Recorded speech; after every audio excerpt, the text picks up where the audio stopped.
Hello guys, আমি পাপাই। আজকে actually আমি যে রেসিপিটা করবো তার আগে কিছু কথা বলতে চাই। অ্যাকচুয়ালি যে রেসিপিটা আমি করছিলাম সেটা হচ্ছে মাটনের একটা রেসিপি আমি বানাবো ভেবেছিলাম। তো এটা পার্সোনালি ঘরের জন্যই বানাবো ভেবেছিলাম, কিন্তু আজকে অফিসে যা ডিসকাস হতে হতে তো সবার মনের একটু ইচ্ছে হলো যাতে আমি তাদেরকে করে খাওয়াই। তো সবাই মিলে আমরা একটা প্ল্যান করলাম, কালকে একটা ছোট করে অফিসের মধ্যে পিকনিক টাইপের। তো সবাই আমার হাতে তৈরি করা মাটন খেতে চাইছে। তো পার্সোনালি যেটা করবো ভেবেছিলাম, তো সবার জন্যই করব এখন। আর এই রেসিপিটা পুরো টোটালি কিভাবে বানাতে হবে বা কী করতে হবে সব কিছুই আমি দেখাবো তোমাদেরকে, দেখতে থাকো। চলো আর বেশি কথা না বাড়িয়ে কীভাবে রেসিপি করবো দেখাই।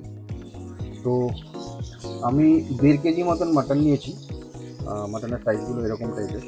সব থেকে বড়ো কথা হচ্ছে মাটনগুলো খুবই ভালো করে ধুয়ে নিতে হবে অ্যাকচুয়ালি, ঠিক আছে?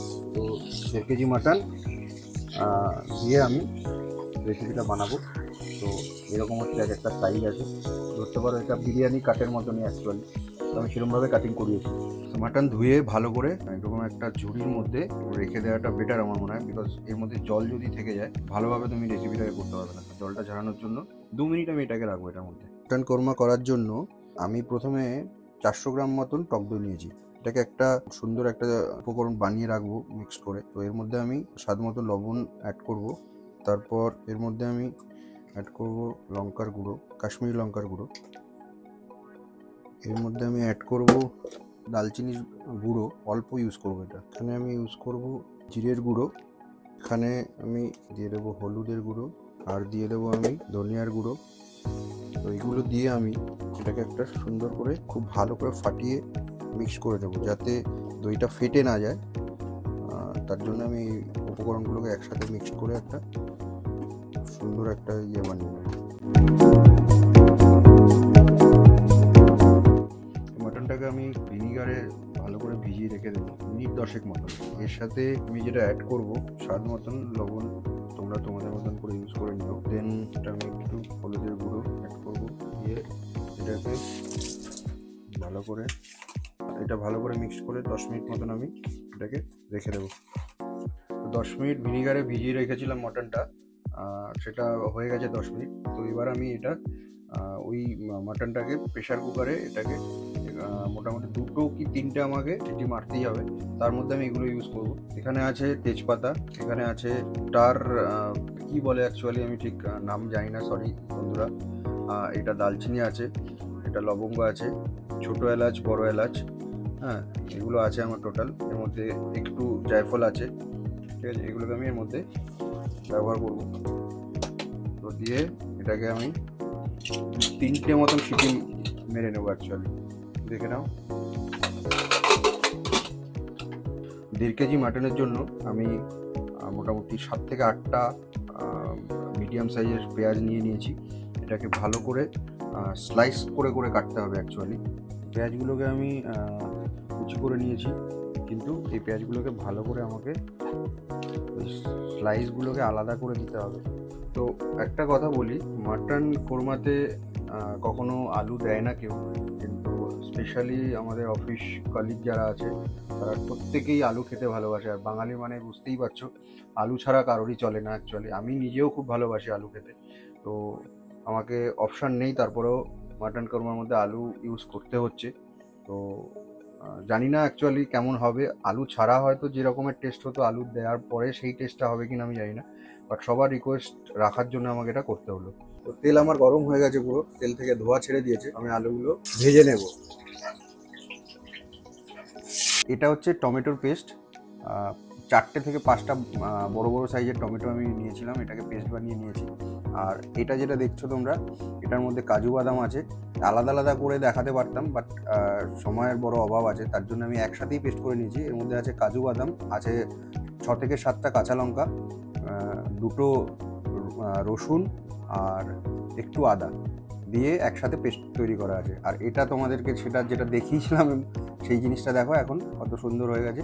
যেটা হচ্ছে তোমার টক দইয়ের সাথে সমস্ত মশলাগুলো, যেগুলো জিরের গুঁড়ো, হলুদ, ধনের গুঁড়ো সব মিক্স করে যেটা বানিয়েছিলাম, সেটা হচ্ছে এই মশলাটা। কড়াই আমার গরম হয়ে গেছে, এর মধ্যে সাদা তেল দিয়ে নিলাম। বেশি তেলের পরিমাণটা নিলাম, কেন নিয়েছি সেটা আমি দেখাচ্ছি তোমাদেরকে। এই যে পেঁয়াজগুলো আমি করে রেখেছিলাম, একটু বেশি তেলের মধ্যে এটাকে ভাজবো, তাহলে কি পেঁয়াজটা ভালো ভাজা হবে। বাট ভাজা বলতে কি আমি খুব বিশাল লাল করে ওরকম ভাবে ভাজবো না, দেখাচ্ছি আমি অ্যাকচুয়ালি কতটুকু ভাজতে হবে। ঠিক আছে, যত বেশি তেলে ভাজবে তত বেটার হবে। কোরমাতে অ্যাকচুয়ালি পেঁয়াজ আর হচ্ছে এই তেলেরই ব্যাপার। আমি এটা সাদা তেলে করেছি, অ্যাকচুয়ালি সাদা তেলে করলেই বেটার হবে। আরও তেল অ্যাড করলে ভালো হতো। অ্যাকচুয়ালি সেই চোপা তেলের মধ্যে করলে বেটার হয়, কিন্তু আমি অতটা তেল দিলাম না। যাই হোক, পেঁয়াজটা আমি দিলাম, অল্প সামান্য নুন দিলাম এর মধ্যে, দিয়ে এটাকে অ্যাকচুয়ালি এটাকে পেঁয়াজের বেরেস্তা বানাবো। মিনিমাম একটু লো ফ্লেম, মিডিয়াম ফ্লেমে রাখতে হবে এটাকে, মোটামুটি 5 থেকে 7 মিনিট এটাকে করতে হবে লো ফ্লেমে। তো আলুগুলো আমার প্রপার ভাজা হয়ে গেছে, এটাকে তুলে নেবো এবার। তো পেঁয়াজের হালকা কালার আসা শুরু হয়ে গেছে, একটু উল্টে পাল্টে দিতে হবে মাঝে মাঝে, একবার রেখে দিলে হবে না। আমি এর মধ্যে একটু ঘি দিয়ে নিলাম, সে ছিল আমার পুরোটাই ঘিয়ে করার, কিন্তু তোমরা সবাই জানো এই জায়গাটাতে এসেই সবার টিপটামে শুরু হয়, কেননা আমরা সবাই জানি ঘিয়ের কত দাম। ঠিক আছে, তো আমার বলতে খুব খারাপ লাগছে। পুরো রেসিপিটা আমার অ্যাকচুয়াল ঘিয়ে করার ইচ্ছে ছিল, কিন্তু করতে পারলাম না। যতটুকু পারলাম ততটুকু ইউজ করলাম। ঘিটা আমার গরম হয়ে গেছে, তো আমি এর মধ্যে তেলের মধ্যে অ্যাকচুয়ালি এগুলো ইউজ করব। সাদা জিরে আছে, ধনে আছে, গোটা ধনে, এলাচ আছে, এটা বড় এলাচ, এটা দালচিনি, এটা হচ্ছে লবঙ্গ।